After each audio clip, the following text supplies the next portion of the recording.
It is Saturday, August 13th of 2022, and this is Devin Song Reviews. For those of you that are joining us for the first time, let me introduce myself. I am Devin, and I'm an independent musician. I've been a musician for 21 years. Over that time, I have learned a lot about the industry, really getting into home recording a few years ago, and just really dived into learning as much as I possibly could about it. And I've learned a lot of the basic principles the hard way by just trial and error. What I try to do with these song reviews is I try to give you things that I've learned over time that you can start to apply that to your music. And it's just going to make you better doing all the things that independent musicians have to do. If you got a cold one that you can crack open with us, please do that. We're going to get started with a little ka-ch. If you're a musician, you can submit your music through the submission form in the link tree in my bio. If you're not a musician, this is a great place to hang out, and you're going to hear new music before all of your friends do. This is the crossover episode with the Elder Emo Hours who are here. So if you don't know who the Elder Emo Hours are, stick around and you will see. Let's get things kicked off with Tim Berrian, who is here with us, that submitted his song called Troubles. We are going to take a listen to it, and I'll give you some thoughts.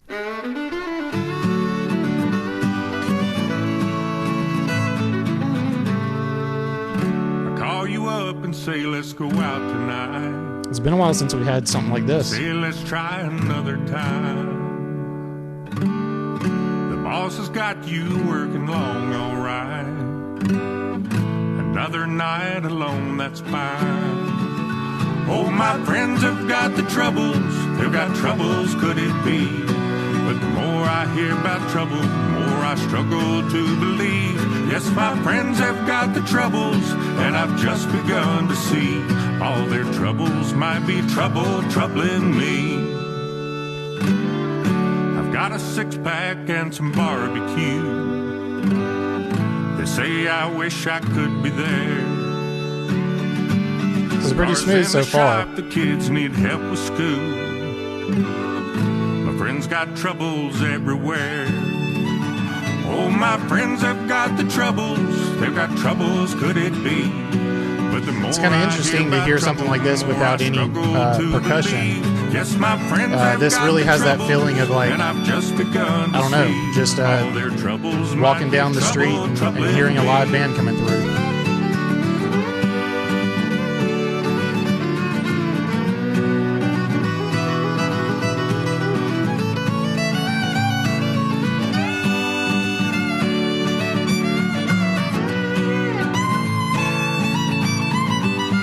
Yeah, get that fiddle solo. I start to wonder what's gone wrong with me as my friendships start to rust. Am I crazy or could it just be next time's the only time? Tim, I'm looking at your profile picture. I'm assuming that's you. You don't look like you're. This is music that you wrote. I don't know. It's confusing to me. Yes, my friends have got the troubles, and I've just begun to see all their troubles might be trouble troubling me.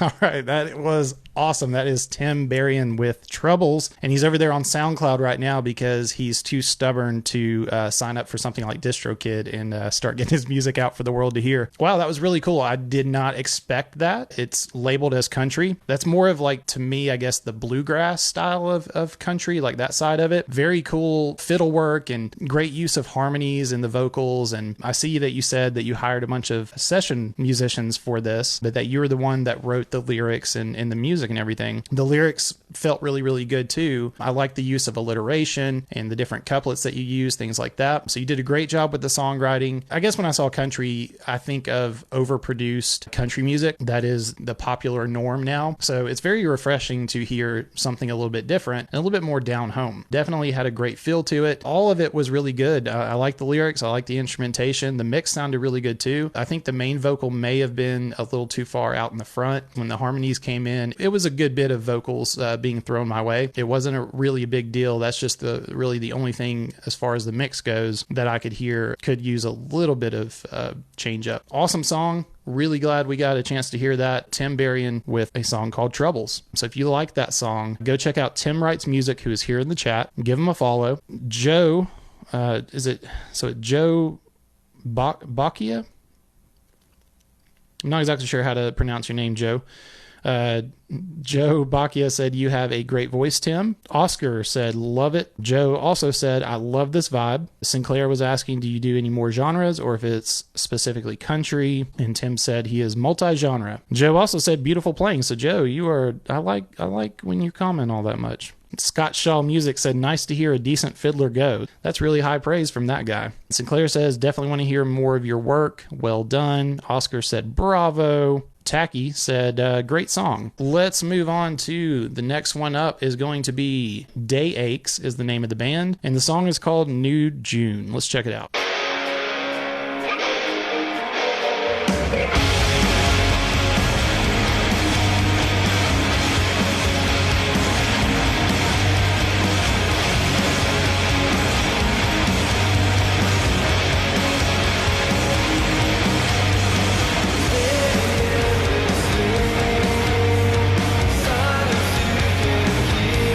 Okay, so high energy right at the intro.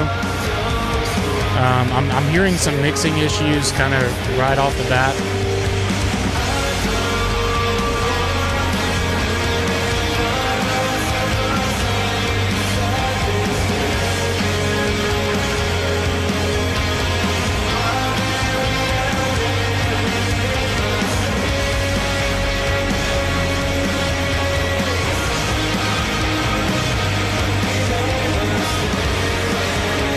I'm having a hard time hearing the lyrics very well. There's a lot of guitars and stuff up front, and the vocals are getting pushed back with some heavier reverb. It's kind of hard to hear what the vocals are.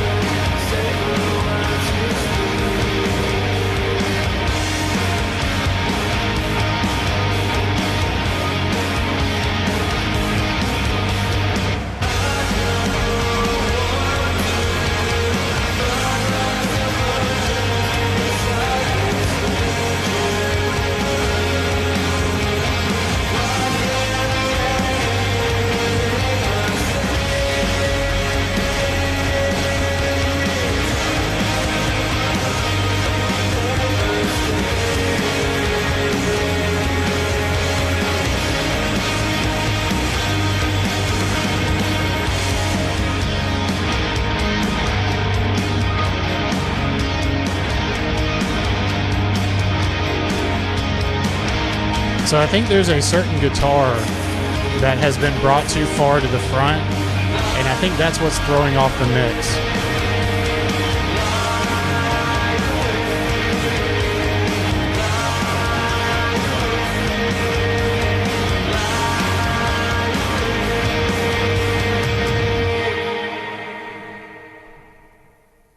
Day Aches with a song called New June. Songwriting wise, it's hard for me to really make out what the lyrics were about, but the melody itself was still good. So even though I couldn't hear the vocals very well, I could still feel the melody. It was still good to listen to. As far as instrumentation goes, it sounded like whoever recorded the instruments are pretty good at their instrument. I just don't think the recording was done very well. I saw somebody say something about sounds like it was recorded live, which just means that, if you're miking up an amp or something like that, you tend to have more issues with room noise and things like that if you're not in a professional studio, which most of us are not. And so it definitely sounded like there was a lot of room noise was coming through with the recordings themselves. And then as far as the mix, I think that's where the bigger issues were. Right from the beginning, it all kind of hit at once. It all came in, super high energy right at the beginning with the intro. It was a lot of noise, and it sounded very bottled up. Somewhere along the lines with the mixing and mastering process, things got overcompressed. Some things got lost in the fray of it all. So there was a lot going on. If you don't mix it correctly, it sounds like a lot of noise. There was a heavy use of reverb on the vocals, heavier use of reverb on a lot of the tracks is what it sounded like. So when you have a lot of reverb going on, it's really easy for things to get muddied up. The guitars seem to be too far out in the front, and I think it was one specifically that was too far out in the front that was throwing off the mix and causing everything else to sound pushed back. I could hear the drums, but I didn't feel the energy of the drums because they were so far behind in the mix. And then the low end itself from the kick drum and the bass guitar, it wasn't there like it should be. It sounded very thin, but also very muddy at the same time. Definitely just some mixing issues that you need to work on. The song is probably a whole lot better than what I just heard. That sounds like a song that if you got with a producer or a mixing engineer, they could really take that song and make it something really awesome. If you're the one doing it yourself, my biggest word of advice was stay encouraged, keep learning as much as you possibly can. Just take each little thing like I'm talking about now and just try to put it into practice. Really try to get a good recording. When you're going to mix things, don't lose your drums, and be careful of your rhythm guitars getting pushed too far out in the front. It just needs to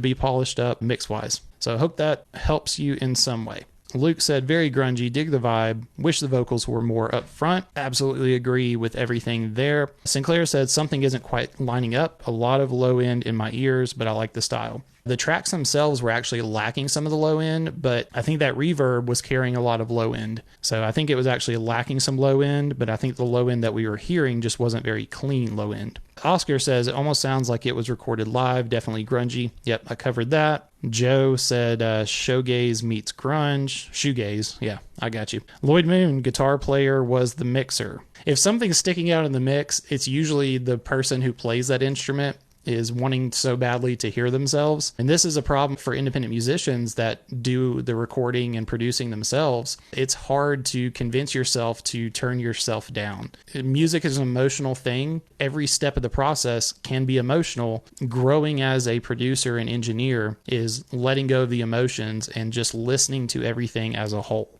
Next one up is Balefire with a song called Two Mimics to Midnight. And this is the one that's like 7 minutes long, so I think you said skip the intro. So let's skip ahead a little bit. Let's go in there.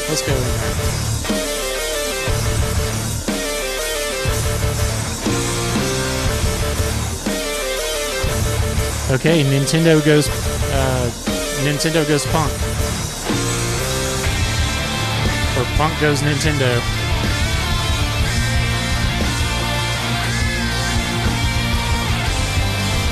Wow, this is awesome.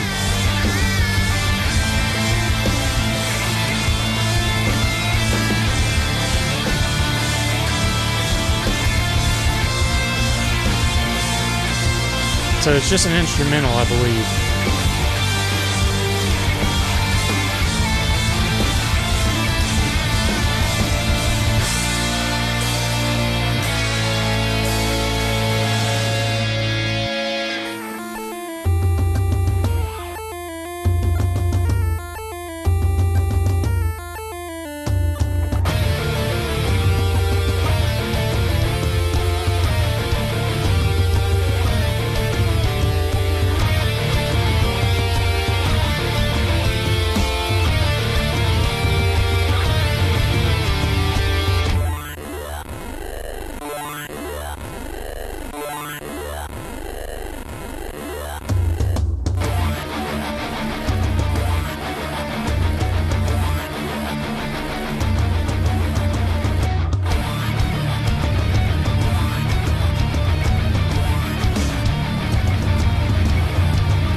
I think that lead part could have come out front a little bit more.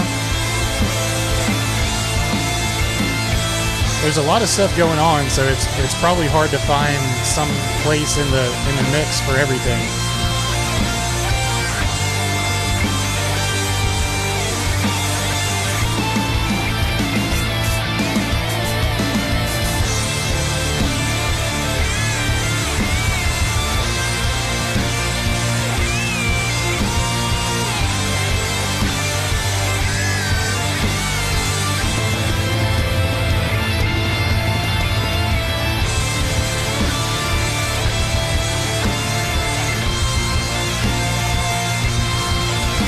We can just keep it going. I'm loving it.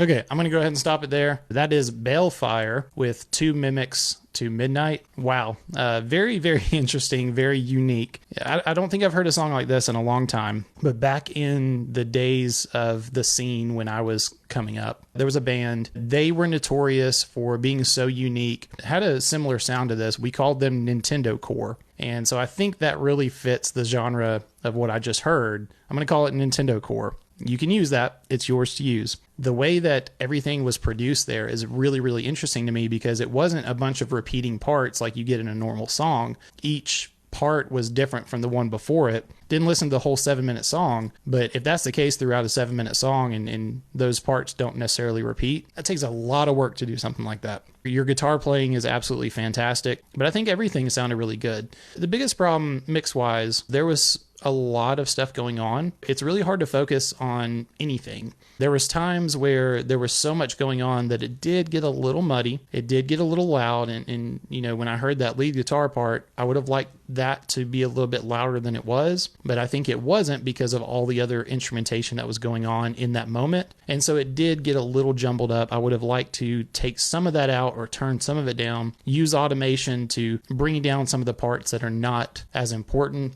in those sections and highlight the ones that are. I also think there was some droning low end throughout the song, and I was trying to figure out exactly where it was coming from, but there was so many different instruments, it was hard to really dial it in. It wasn't a bad low end, but it was very consistent, and it didn't really change up. I would have liked to find where that's coming from and try to calm it down, smooth it out a little bit, just to open up and let the song breathe a little bit more than it did. But really fantastic. I think in the days of sync licensing, there's a lot of money to be made here with music like that for video games, movies, shows. Somebody said anime. There's a lot of use for that type of music, so definitely keep it up. Go check out some sync licensing stuff. I don't know enough about it to give you any advice on it. My advice would be go check out sync licensing and see what you can do with this music that you're making. But everybody, he is here in the chat. The screen name is screen name. Do we call this screen names? I guess they're called handles now. I don't know what you kids call it. Smitty Sensei is here in the chat, and that was Balefire with 2 Mimics to Midnight. Yes, so Father in Fahrenheit said Nintendo Core. You know Nintendo Core. Awesome. Maybe that's not as unique as I thought it was. I remember hearing Nintendo Core for the first time back in the day, and we just thought that was a cool name for it. Sinclair says Nintendo goes metal. And the Elder Emo Hours said it's like arcade rock. Yeah, that's absolutely. What is that game? Is it Dynasty Warriors? Is that the name of it? Where you're like the warrior that runs around the battlefield and just destroys everybody. It's just, you just press the buttons over and over again. They play a lot of music like that. It was always a fun soundtrack. Sinclair goes on to say, honestly, this is sick. It was sick. Scott Shaw Music said, the dual guitar work is great. The arcade stuff takes me out of the song a bit. Okay, that's fair. I think that has to do with what I'm talking about with just taming everything a little bit. I think the arcade stuff was a great addition to it, but I think you also need to figure out, what do you want the focus to be? Do you want more of the arcade sounds to come through, or do you want the organic instruments like drums and guitar to come through? It's going to be not simple to mix the two well. So I think what Scott is kind of referring to is, for him, for me as well, I prefer organic instruments, but I really, really enjoyed that. Being able to mix that together is going to be a skill, and I think there were times where it didn't mix together 100% perfect. So you just got to kind of figure out which one you want to be the highlight. Oscar said, if Zelda and Herman Lee did a collab, sick guitar work. Smitty said, all live instruments, it's a real modded Game Boy. That's cool. Do you have any videos of you using the modded Game Boy to record with? I would love to see that. So if you have that, please get with me later and let me see that. And you also said we based it on Dynasty Warriors. I called it. That's why it's Devin Song Reviews. Next one up is Radio La Chusma with a song called Fire Burnin.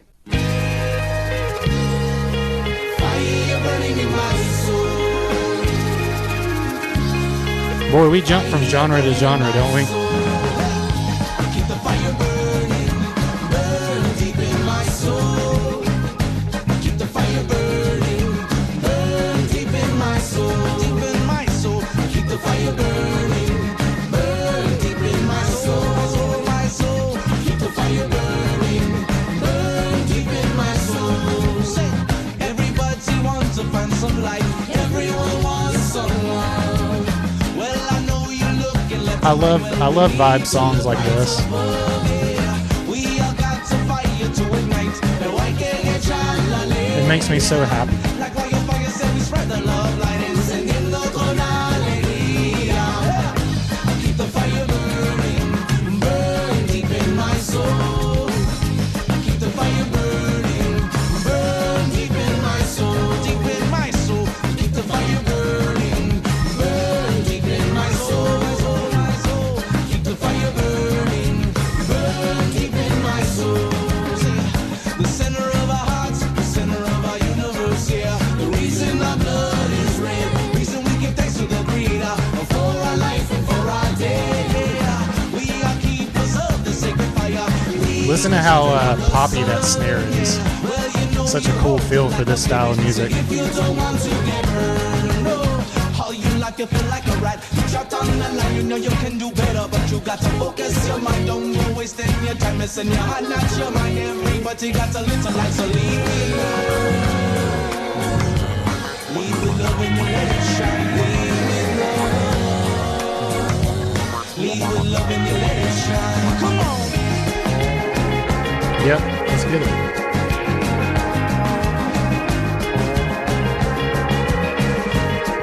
So another good example, like, let's bring these lead parts, these solo parts up. Y'all, in these moments, the lead guitar is supposed to be the lead of the song. Don't be afraid to bring that up, especially if there's not, like, lyrics and other things going on.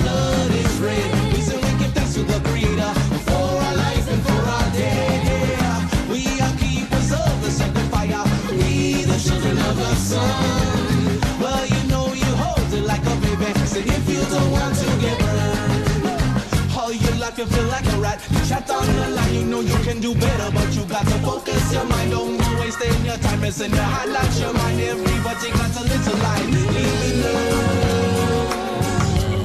leave it love and you let it shine. Leave it love. Do I hear a talk box? Keep the fire burning. Or is that just an effect on the guitar? Keep the fire burning, burn deep in my soul, deep in my soul. Keep the fire burning, burn deep in my soul, my soul, my soul. Keep the fire burning, burn deep in my soul. Everybody say soul, burning in my soul, yeah. Fire burning in my soul, soul burning in my soul, yeah. Fire burning in my soul. So I'm guessing we're not using like a traditional drum kit. This is more of like a percussion setup.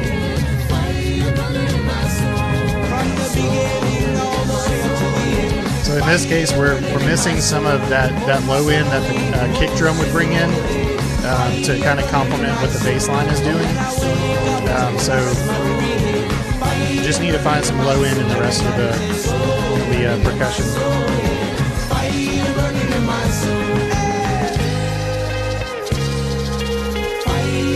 It's a good guitar tone. I need that guitar to come up more.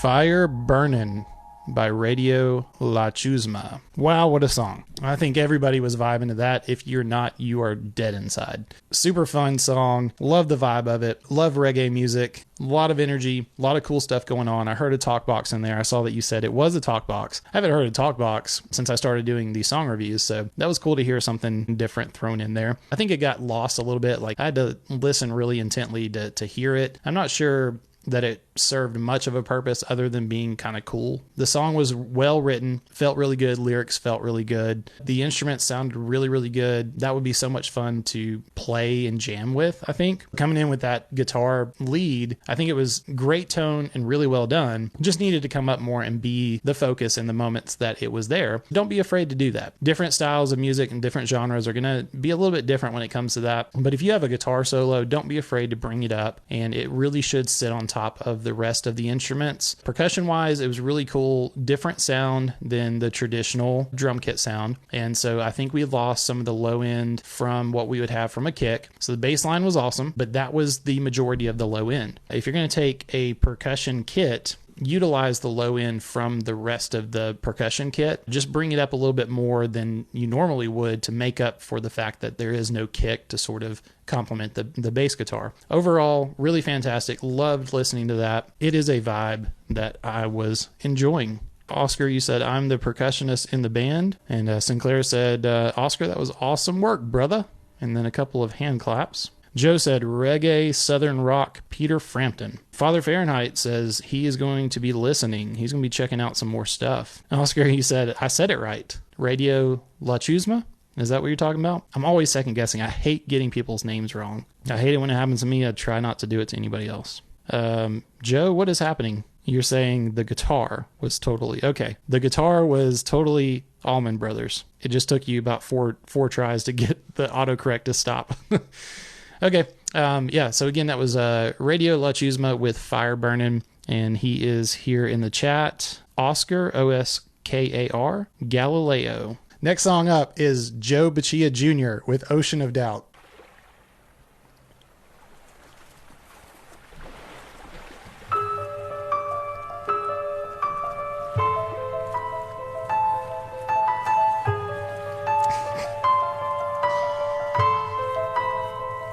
I like the piano. Sounds really good. I'm not sure what the water sound has to do with anything.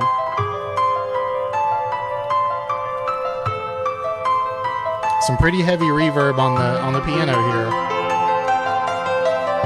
I think that's going to be problematic.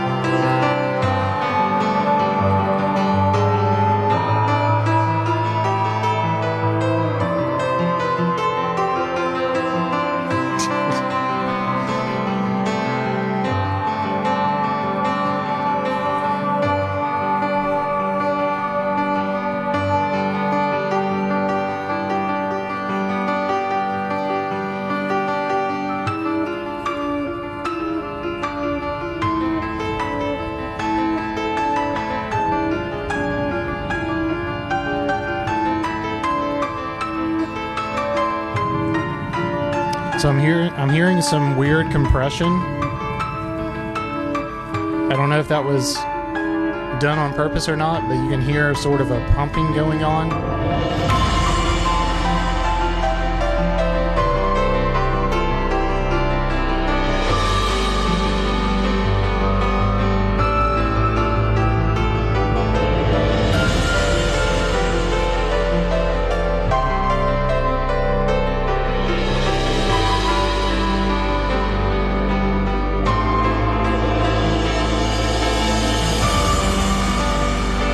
Has some epic cymbal use.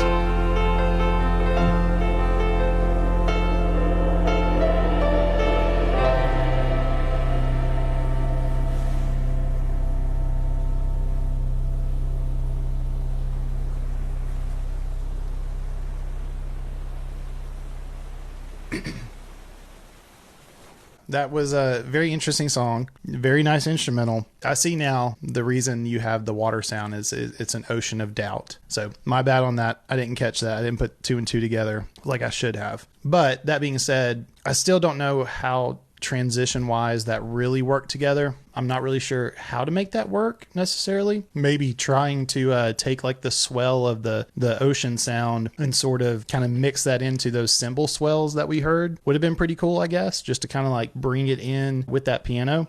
I don't know, production stuff that I would probably play with and see how I could make that a little bit more cohesive than it was. It was just like water, and then there's piano, and then it ended with water. I would challenge you to try to find a way to make that more cohesive rather than just relying on the title of the song being Ocean of Doubt to explain why it's there. But still really cool. Piano was gorgeous. I rarely use the word gorgeous around here. It was very, very heavy reverb. I think that was somewhat problematic. I would dial that back a little too much for my taste. Great production on the instruments, the way that the cymbal swells were being used, and everything was done very sparingly and very intentionally, which is a sign of a true musician, knowing how not to overdo things, but to use things when they need to be there. And I think that was a great example of that. There was some harshness in some of the high end on some of those really high octave piano notes that you played. Kind of hit me a little too hard. So be careful with your high end. Try to smooth that out. Don't let it attack that much. But that was great. I mean, there wasn't a whole lot to it, so it's hard to go too deep into a critique. But I think instrumentation-wise, it sounded really good in the way that the instruments did work together. I think there's some mix issues that I covered just now about some high-end, some reverb stuff. And then production-wise, see if you can find a way to make the water sounds more cohesive with the rest of the song itself. It was really nice. It was a fun listen. And I think we all enjoyed it. But the Elder Emo Hours said, this is starting off oddly calming. And it was very calm. Furious is here, said, I like the flow. Father Fahrenheit said, beautiful, man. Lloyd Moon said, got to get the sidechain on. So talking about sidechain compression. If you're using sidechain compression, it probably would have kept you from having that pumping motion come through. Father Fahrenheit said, I would definitely dial the piano reverb back a bit. It gets a little bit muddy in the mix of everything. Low end, reverb, and space are probably the three things that I see most common being issues in these songs that I listen to. I hear a lot of people have issues with low end. I hear a lot of people have issues with too heavy reverb and not EQing the reverb to get rid of the low end from the reverb. Those two things definitely muddy things up, and then just not being able to space things correctly and pan them in a way that they're fitting in the listening space the right way. Those three things seem to be the most common for muddying up a song. Oscar said, I'm going to need compression socks tomorrow after 3 shows this weekend. Speaking of compression, I need compression socks. So let's do another one. This is Plastic Punk with a song called Solar System.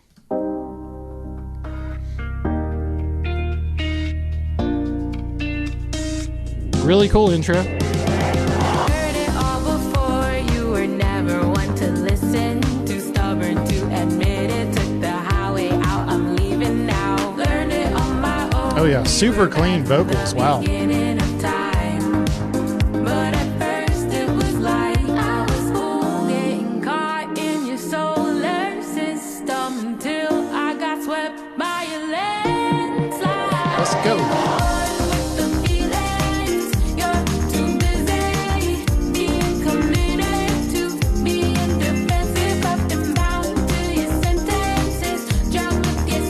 So I think that synth could go back some, and I would bring the hi-hat up a little bit, because it's really that feeling of like really setting the tempo of the song.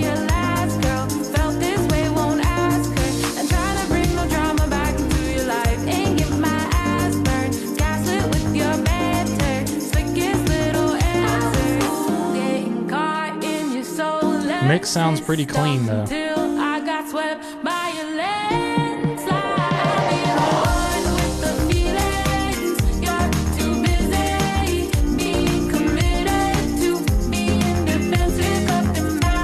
Y'all are cracking me up in the comments. I'm trying to focus on the music. Y'all are killing me.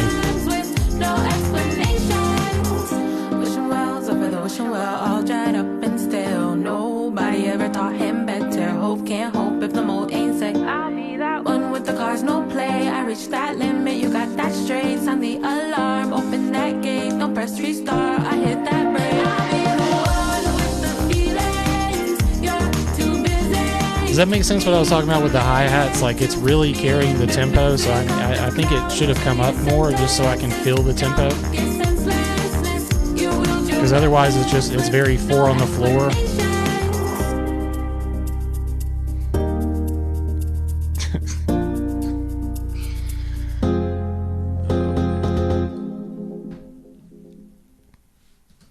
Not my favorite ending for a song like that. That was Plastic Punk with Solar System. Y'all are going to be the death of me. Father Fahrenheit said, POV, it's 2004. I'm at JC Penney with my mom.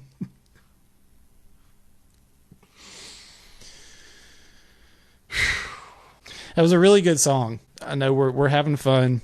We're having a good time, but that was a very, very good song. Vocals sounded great. Mixing vocals is something I still struggle with a lot, and getting it to sit right. You know, I mix my own vocals more than anything else, and it's hard to mix your own vocals, so mixing vocals is not easy. And those were some of the cleanest vocals that I've heard in a while. So I think you did a great job with that. The song itself was really cool, had a really awesome vibe. I know we're kind of having some fun with it, but it was a great vibe. Felt really good. Like I mentioned there with the hi-hats, I would have brought them up some so I can feel the tempo, because the beat itself just felt very 4 on the floor and very basic. So just bringing up the hi-hat would have made me feel like there was more to the tempo of the song, and just would have added some interest to the beat itself. There was a synth that I think was too far out in the front that was kind of pushing things back, and that specific synth carried a lot of low end with it. That took away from the low end from the beat itself as well. So there was one synth somewhere in there that was causing some problems with the mix, but everything else sounded really well mixed, especially the vocals. The overall mix of the song sounded very, very clean. There wasn't a whole lot of low end issues except for that synth, and it wasn't much of an issue. It was something that I would have cleaned up. I liked the song, and hope y'all did too. I think everybody was vibing to it. I think everybody enjoyed it. But that was Plastic Punk with Solar System. So go check out some more of that. Dare I read what y'all have put in the comments? So Sinclair said, okay, I'm vibing. It's some Church's vibes for sure. Joe comes in with, ooh, dance music. Oscar loves the tambourine. Lloyd Moon loves the vocals. Alex, who is new, haven't seen you around, Alex, gave it 2 fires. So that's better than 1 fire for those that are keeping score. Joe says he wants to go do some E at a nightclub in Germany and dance to it. Father Fahrenheit had me rolling with Point of View, it's 2004, and I'm at JCPenney with my mom. But Alex went on to say that it's definitely good. Lloyd Moon with Don't Live for Yesterday.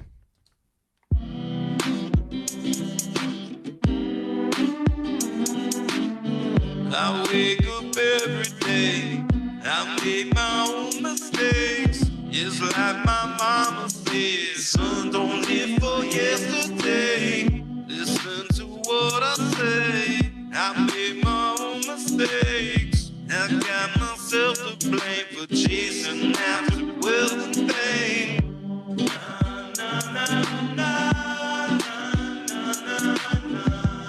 So I'm hearing a little bit of that compression pumping. I'm also, it sounds like there's, maybe you're using multiple reverbs, like a short and a long tail. There's one of them that sounds a little out of time. I have no regrets, I can't say I changed a thing. If I had to go back, I'd retrace every step the same. Every mountain top, every river's wide. Very good use of backup vocals, like that.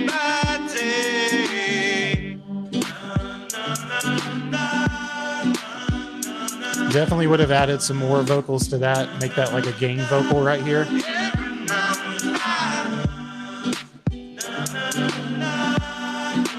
A cool little vibe to it.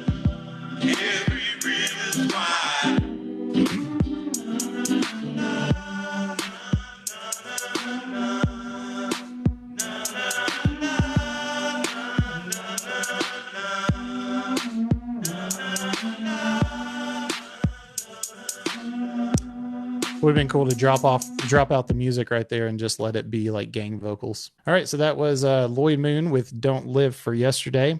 Short and sweet, under 2-minute song. That was cool. It was a good vibe. Felt really laid back, but really cool. I like the use of harmonies that you had in there. But like I said, I think it would have been really cool to hear some gang vocals with like the na-na-nas. Just would have added more to that. I think the last time I did gang vocals when I did Drink About You, I did gang vocals on the Raise Your Glasses and tried to make it sound like a bunch of people in a bar, like doing a toast. I think I ended up with like 16 vocal tracks, and they were all me, so I had to like make them sound different, change my pitch in different places in the room from away from the mic and stuff like that. And it takes a lot of work to get that many tracks to do gang vocals and stuff, but I think it would have been really cool in what you just did right there. Did sound like a little bit of that compression pumping. I don't know what happened there, but it was basic, not a whole lot to it, but it was really cool. Lloyd Moon with Don't Live for Yesterday with almost 6,000 plays.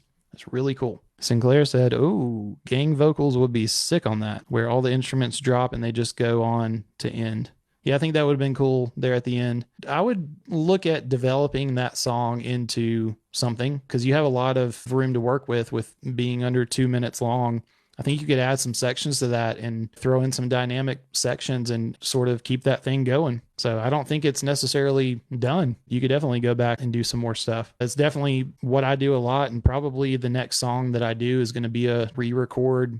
It actually popped up in my Facebook memories today. I think when I came up with the concept of the song that I did called Summer Break, Facebook said it was like 12 years ago. So it's been a long time. I've recorded it before. I think I've recorded it twice at this point, and it takes on a new life every time I go back and do it. That may be time to revisit that song and do something with it. So nothing wrong with rewrites, nothing wrong with revisiting songs that you've done in the past. So I think with a song like Don't Live for Yesterday, there's a lot of potential to go back and revisit that and do some more stuff with it. Typically we do a musician spotlight. Today we're doing a little bit different, to where we're having Samit from the Elder Emo Hours for the interview. Let me give you a little breakdown before we jump into the interview with the Elder Emo Hours. If you didn't see, this is Devin Song Reviews number 20. So this is the 20th episode, if you will, of this show that I started about 6 months ago. Today will actually be the last day for what I'm calling season 1 of the show. Just for the sake of kind of wrapping this up as a season and doing some different stuff moving forward, today is going to be the last day of this exact format the way it is now. Part of that is I just want to kind of bring up a couple of stats real quick and kind of give you an idea of how this started and how it's gotten to this point. February 22nd, I made a video and put it out on TikTok that said, "I'm here, I'm an independent musician, and I'm starting something called Devin Song Reviews. If you want your song to be reviewed, submit it in the comments and I'll review it." To start off with, there wasn't too many, but it ended up getting to like 1,000 of them. I knew that I wasn't going to be able to make a video for every single song review that I did, which kind of sparked the idea of doing it in this format. The 26th of February is when I did Devin Song Reviews number 1 live here on TikTok Live. Since then, we have done some change ups and we've done some different things to make it as enjoyable as possible. I do love the live format because of the interaction that we're having. Reading y'all stuff in the comments is exactly why I do it on TikTok Live instead of,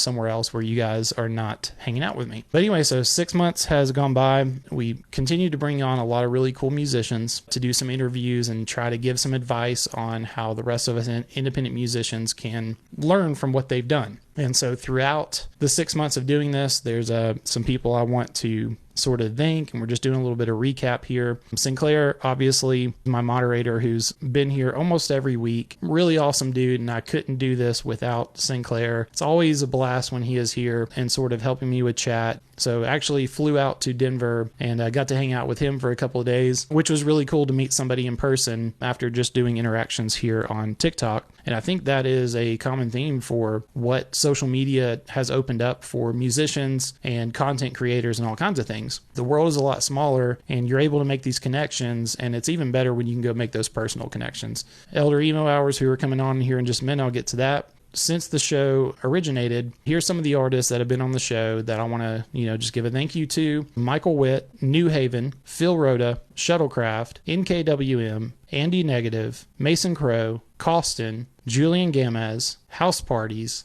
Good Hangs, Friend Circle, 408, and Luke Bodine. So all of these artists have participated and come on the show for an interview. And that's one of my favorite parts of doing the show, is making those connections with these other artists and, picking their brain on things that we can utilize to become better at this thing called making music. So super thankful for everybody who has done that and all of the musicians that have submitted songs. I have now reviewed 212 songs on this show. Again, I started out with 1,000 submissions and knew there was no way I was going to be able to hit that. It took 6 months to get to 212, but I'm really happy to say that I have given a critique and given a legitimate review for 212 songs in 6 months' time. So really appreciate everybody submitting music. Couldn't do this without people submitting music. Couldn't do this without people coming on and doing interviews, and it's been a whole lot of fun. Father Fahrenheit is here, has submitted multiple songs. Furious was here. There's a lot of people that have submitted multiple songs that started off by getting some critiques and then actually applied that to their next song, and came back and said, okay, review this one now. So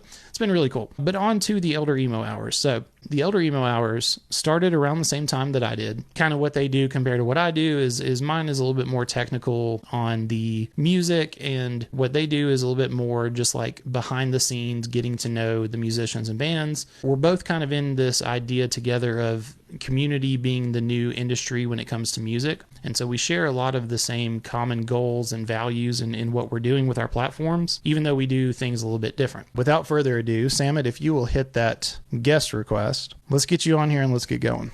So I gave you a little intro. Most of my peeps know who you guys are, but there's people that don't. So take a minute and introduce yourself. I'm Samit. I am one of 3 hosts for the Elder Emo Hours podcast. In tandem to Devin, we started at the same time, just celebrated our 6-month anniversary for having our podcast. Beyond popular belief, everybody's like, oh, Elder Emo, you guys only talk emo music. Not the case. We listen to all different arrays of artists. We have all different types of artists on our show. And our mission is to bring attention to the little guys. There's a lot of really good music happening right now in a comeback phase, and we want to be able to highlight that. The 3 of us are in 3 different states on the East Coast. You can only do so much that way. So we figured starting a podcast would have us go as far as we can. Taking on something like the podcast and everything that you guys have done, what was the thing that made y'all make that decision, we're going to do this?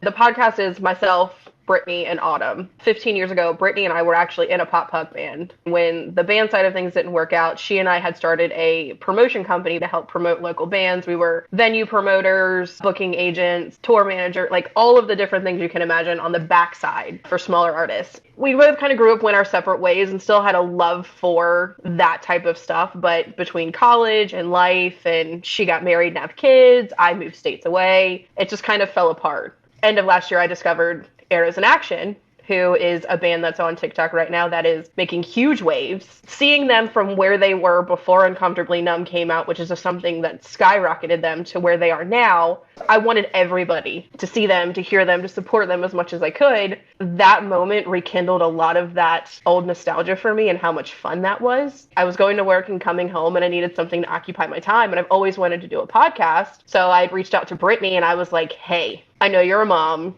you've got things going on, we're in 2 different states, but do you want to try this again? So we decided to take a shot on it. And then that's where the Elder Emo Hours was born. So what made you decide to come over to TikTok? Were you already on TikTok and y'all started this and then brought the Elder Emo Hours to TikTok, or what happened there? I've been on TikTok since COVID and everything else, because I also do special effects makeup.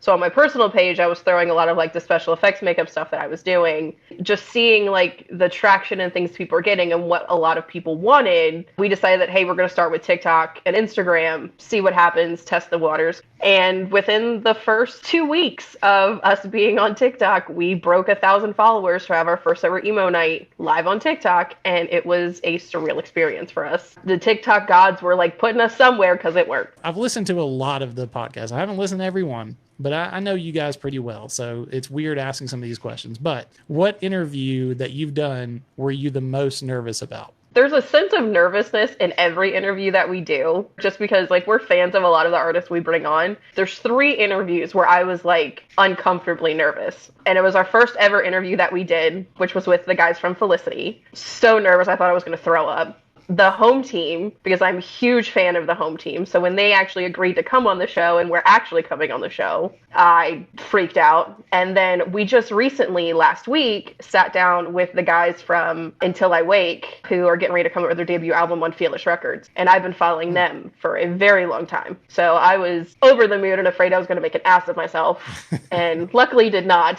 But those are probably the 3 that really freaked me out. There's something about social media and something about TikTok especially that just brings down this veil of these musicians are just people. Oh yeah, and that's what we pride a lot of our podcast on too, is like we obviously want to show the music and introduce you to the music and talk all of that because they are artists at the same time, but we're also firm believers that if listeners and fans can see artists outside of their music and as people, somebody's more inclined to follow them, follow their music, than if it's just somebody pumping out music and you know nothing about them. So that's what we try to encapsulate in our podcast. So specifically for you, what have you learned about yourself? Not just the podcast altogether, but what have you learned about yourself since you started the podcast? Oh God, that's like stuff my therapist asked me. Devin's therapy. That's a new name. Devin, of the show. Devin's that's what this is going to be. Devin's songs therapy session. Therapy. Well, music is therapy, I'll so send it you all an works invoice. out. That's fine. I'll take it. Anything that I've ever done, I've always kind of hindered myself or always been like, nah, I can never do that. It's always unattainable. The one thing I learned mostly through this is I'm the one that's hindering myself in my own success. So like a lot of the artists and things we have on the show, like intimidation factor, I would never reach out to them. They're too big for me and whatever else. So I'd always hinder myself. I don't know, TikTok's kind of given me this like confidence that I never had to like shoot my shot. Worst case scenario, they're going to say no. They're never going to see me. I'm not physically in front of them to physically embarrass myself. I've just gotten a lot more confidence in myself and my abilities to be like, hey, you want to come talk to me for an hour? So I feel like that's the biggest thing is I have a newfound confidence I've never had before. That confidence factor is a big thing, and self-sabotage is a thing with a lot of people, especially in the musician world. Everybody's out there thinking, oh, my stuff is not good enough. My podcast isn't good enough. I'm not good enough. And in reality, this stuff is all in your head. Just put yourself out there. And this seems to be a common theme with when I ask these types of questions. Everybody will say, put yourself out there. You don't know what'll stick. Throw it out there. Right. What's the worst that can happen? We talk a lot about this, the idea that community is the new industry. I think I said it one time and I was like, ooh, that's a hashtag or that's a t-shirt or something. But it's really become like almost like a core value of why I'm doing what I'm doing. So why do you think that community is so important to the music scene? It's so important now because social media has created an outlet for artists to really take back the music and take ownership of their own music without having a label. Those artists that are completely independent artists and they're taking their shots on social media, they need all the help that they can get. And it's something that we can provide to them that's a small outlet. So it's like, hey, if I can take an hour of your time to put you in front of brand new people, let me do that. It doesn't cost you anything but an hour of your time. And I genuinely want to help. We are not labels, but we're trying to do what we can to help promote you and your music. That's where it's super important for all of us to band together to give them one less thing to worry about because they're doing their own tours, their merch, they're recording, they're doing all of the things. If we can take a small piece of that pie away from them for even just a little bit, that's a win for them to focus on something else for their fans. We've provided opportunities for artists we've had on our shows just through connections. Like, that's a huge thing for them. And the fact that we can do that is a huge jump for music and everything right now because social media is making it easier for an artist to take ownership, take responsibility, and produce what they want to produce without somebody telling them how to produce it. I will not say that labels are dead.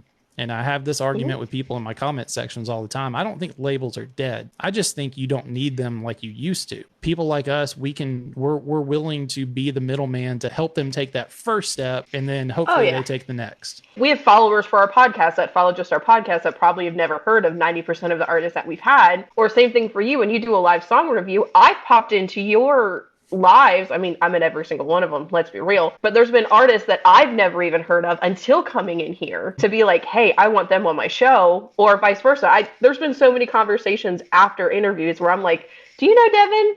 Have you talked to Devin? And they're like, I don't know who Devin is. And I'm like, you need to go talk to Devin. So it's the fact that we're taking these artists that we find, we're taking those and putting it in front of our audiences that's helping to grow that fan base. Prime example, the guys of Maybe Someday. They were like the 7th interview that we ever did. Incredible guys. The fact that they were still new or not getting all the attention they deserve blew my mind. We take them at any chance we can get and pop them on everything because we're like, hey, you need to see them. Their cover of If I Die Young that just came out, freaking banger. These people are producing things that need to be heard. And yes, they can do that like pushing and they can push it out and do everything else. But if we can take that and be like, you need to listen to it. There was at least 6 different people that I introduced that song to that became fans from them. just from me being like, you need to listen to this, or paying it on an emo night. And the fact that we have that power and we can do that, granted, 6 people is not a whole lot, but if we can do like 6 people every time a single comes out, those numbers add up. You said something wrong there. You said those people add up. In reality, those people multiply. You know, so I said this about Friend Circle. I don't know if I introduced you to Friend Circle. I can't remember. That was so long ago. But I found them on my For You page because a show had been canceled. And they made a video just randomly in their van, just like, oh, this sucks. Our show got canceled.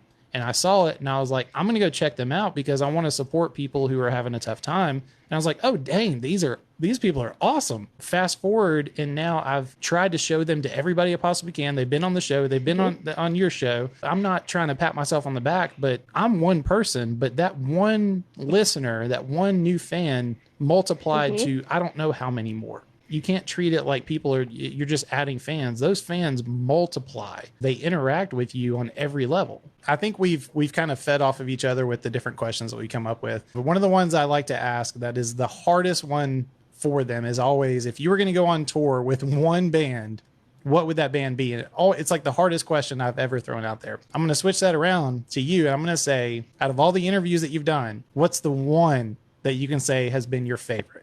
It's like asking me who my favorite child is. Exactly. So I've got him. The one that we talk about all of the time and consistently go back to because we laughed through the entire thing was the interview that we did with the guys from Dark Divine. In the best way, so chaotic, so much fun, and they're some of the coolest guys that we've ever hung out with. That's definitely in my top 5. I would say. That's in my top 5. That's one of my favorite ones. Top 1. Well, I'm going to give you a generic answer. However, I will sit here and wait. If you're going to force me to pick one right now at this moment, my favorite interview was Dark Divine. Good to know. For those of you that don't know, I've been interviewed on the show and she did not pick me. So I knew you were going to say that. I knew it. I knew that was coming. I set you up for that, and I know you did. Why do you think I didn't say you? There was a method to my madness. There's always a method to it. What is next for the Elder Emo Hours? We are releasing a second podcast that is going to be a similar structure to the Elder Emo Hours, but it's going to be with artists and a much more spooky vibe. We haven't announced that yet. Spooky? But I did say spooky. Okay. An Elder Emo Hours tour that's getting ready to happen. When we say tour, it's not that we're sponsoring a tour. That's on like our 2 to 3 year plan ultimately for the Elder Emo Hours. But we are physically picking up the 3 of us and going to these areas where a lot of our artists are to be able to hang out with them and bring them to you guys. Because not everybody can get to a show. Not everybody can see them. There is a rumor of our first ever debut live show happening. Maybe the beginning of next year. It's like you're asking me. I don't know. I'm trying to not give out so much information because it's not fully solidified yet. Which is my ultimate goal, is to get you to say things that you're not supposed to say. I know, I'm just dropping hints, and you can take with it what you will. Plus, we have a bunch of interviews and stuff that are still happening. Now, I know you are going to be in Orlando in October, I believe. So is that the first of what you're trying to do? That's the first Elder Emo Hours That's tour. the trial run? That's the trial run. We're going to see how it works. We're also trialing out us showing up to shows that artists are having without telling them that we are showing up to their shows. We've got a couple that are getting ready to happen yet, but I don't want to give out too much info because they might see this and then know, and that ruins the surprise. Red alert bands out there. You never know when the Elder Emo Hours are just going to hop on. You never know. You'll never know when you're going to see us. Be prepared. You might see us, you might not. If there is a band watching or listening that wants to be on your show, what do they do? How do they get on it? In our link tree in our bio, there is a submission form that you can submit on. You can email me directly at sammit, SAMMIT, at theelderemohours.com, or you can shoot us a message on Instagram. Connect with us in any way, shape, or form. TikTok makes it really hard for somebody who we don't usually follow to try and communicate with us. So we always tell everybody to either shoot us an email, Instagram, comment on something, try to get on our radar. We've also got submissions in our link tree for emo nights. So if artists have music that they want to have on their emo nights or even in our streaming stuff. Piggybacking off the other question, we also do what we call an emo rewind, where every other Thursday we go live on YouTube to do live song reviews, talk about artists, people we've had on our show, and do that promotion piece too, and have an open conversation with our listeners and fans too. Linktree in our bio, or literally slide into our DMs. Let's say you're not a band, you're not a musician, or maybe you are. It doesn't matter. And you still enjoy the Elder Emo Hours, and you still enjoy what you guys are doing because you're like us and you're 30-somethings that are legitimately Elder Emos. How do those people just support the Elder Emo Hours?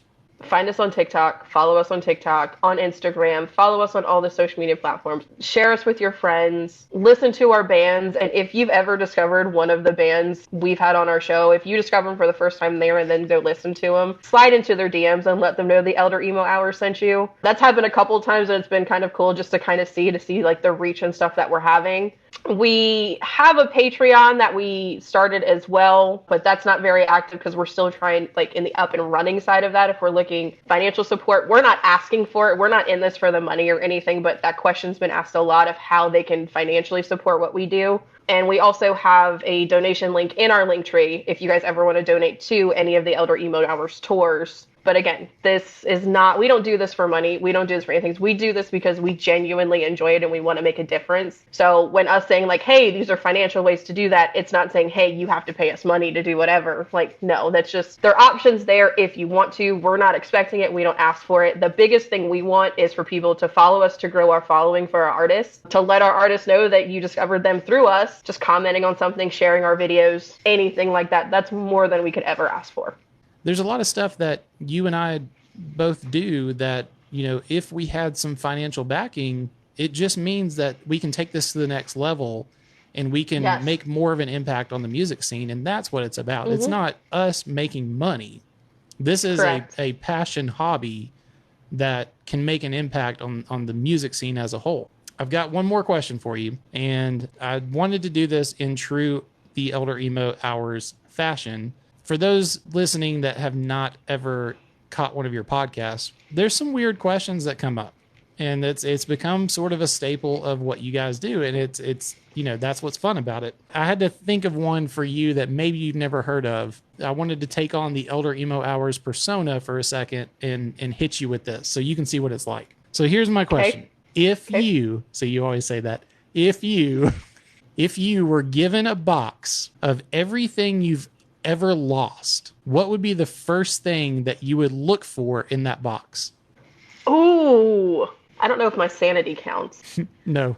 You'll never find that. There's no box that can. I'll never find that. If I found that, the podcast wouldn't be nearly as fun as it is. As terrible as this is going to sound, it would be my band's first ever demo CD. Like, I have one of the demo CDs that has the cover that we did on it, but there's another one where we recorded some other things that I would really love to find. I can't seem to find that, so I would love to find that. So wait, this is the CD that has the Weezer cover on it? The one song that you I have the Weezer one.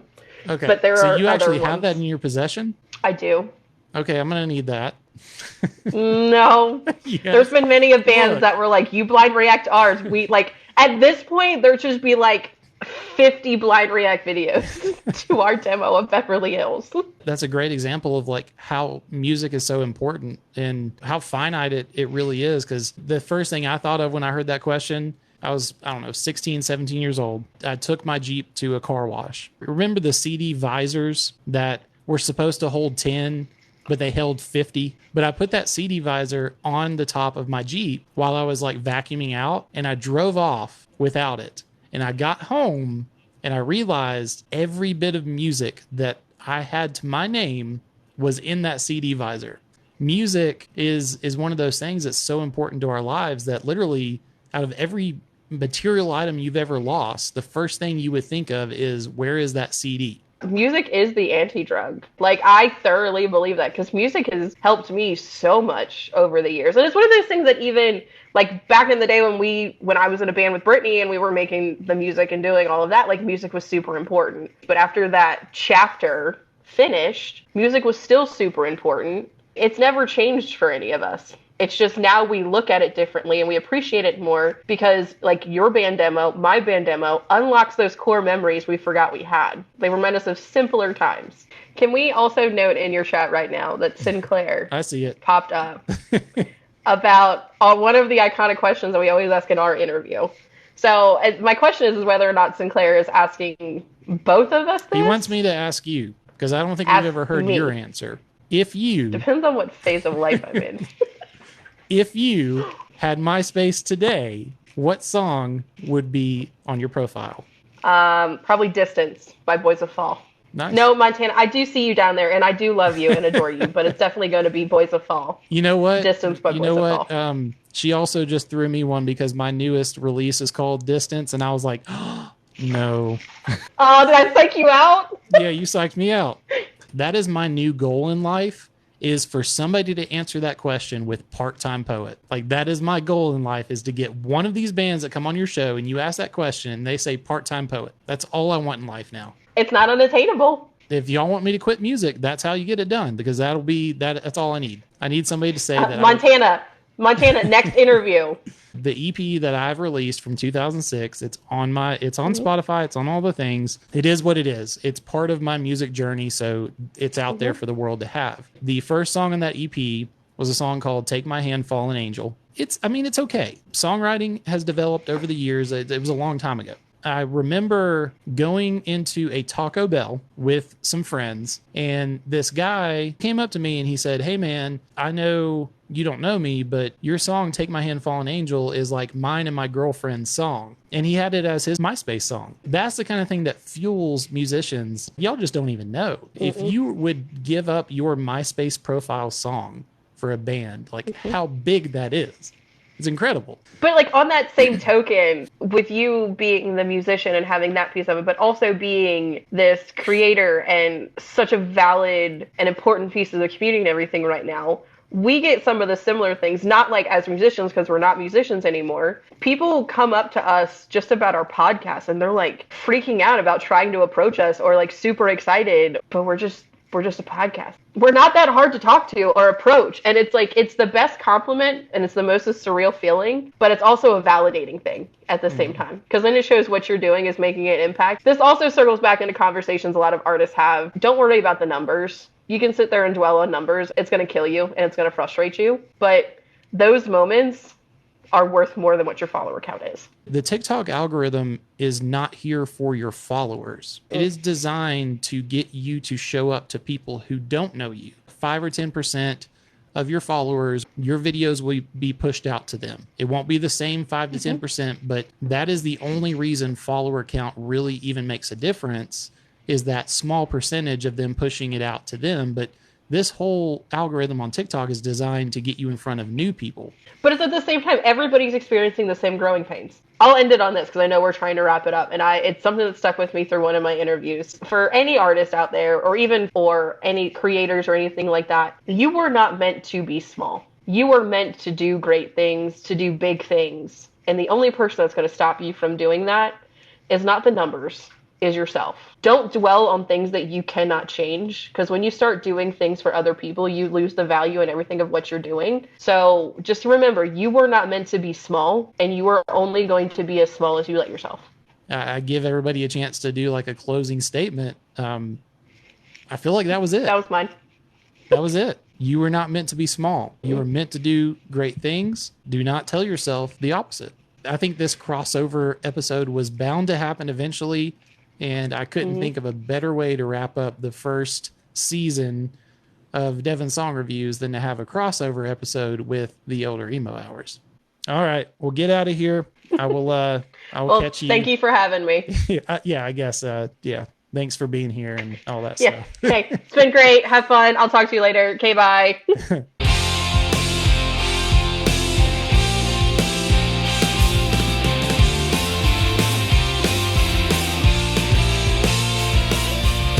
Joe, Joe Boccia? I'm not exactly sure how to pronounce your name, Joe. Joe Boccia said, "You have a great voice, Tim." Joe also said, "I love this vibe." Joe also said, "Beautiful playing." So Joe, I like when you comment all that much. Bocci. Bocci? Boccia. That's going to be tough for me. Boccia. Joe Boccia. Hey, Joe, tell me again how to pronounce your last name because you're up next and I want to get it right. Boccia. Okay, next song up is Joe. Reset. Next song up is... Y'all, this is getting out of hand early. I'm in my head about getting this right. Joe Boccia.